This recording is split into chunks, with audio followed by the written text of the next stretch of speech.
2018 সালে আচমকাই আন্তর্জাতিক ক্রিকেট থেকে অবসর নিয়েছিলেন তিনি। 2021 সালে আইপিএল এর মাধ্যমে পেশাদারী ক্রিকেটের সর্বশেষ ম্যাচ খেলেন। ওয়ানডে দ্রুততম সেঞ্চুরির মালিকও তিনি। বলছিলাম এবি ডিভিলিয়ার্সের কথা।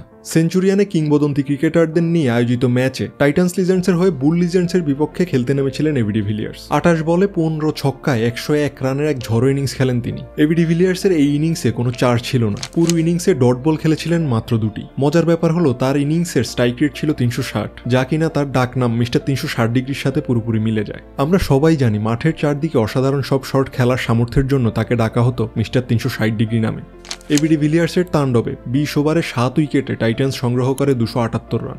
জবাবে 14 ওভারে 8 উইকেটে বুলস 125 রান সংগ্রহের পর বৃষ্টির কারণে খেলা বন্ধ হয়ে যায়। ডার্কওয়ার্থ লুইস পদ্ধতিতে জয়ী হয় এবি ডিভিলিয়ার্সের দল। গত জানুয়ারিতে ওয়ার্ল্ড চ্যাম্পিয়নশিপ অফ লিজেন্ডস প্রতিযোগিতায় খেলার ঘোষণা দিয়েছিলেন এবি ডিভিলিয়ার্স। এই প্রতিযোগিতায় আরও অংশ নিচ্ছেন Kevin Pietersen, Brett Lee, Jack Kallis, এমনকি শহীদ আফ্রিদির মতো তারকা ক্রিকেটাররাও। 4 বছর পর ব্যাট হাতে মাঠে নেমে এই কিংবদন্তি একটি দুর্দান্ত ম্যাচ তার ভক্তদের উপহার দিয়েছে। এবি ডিভিলিয়ার্সের এই ম্যাচ দেখে বলাই যায় অস্ত্র জমা দিয়েছেন কিন্তু ট্রেনিং জমা দেননি তিনি।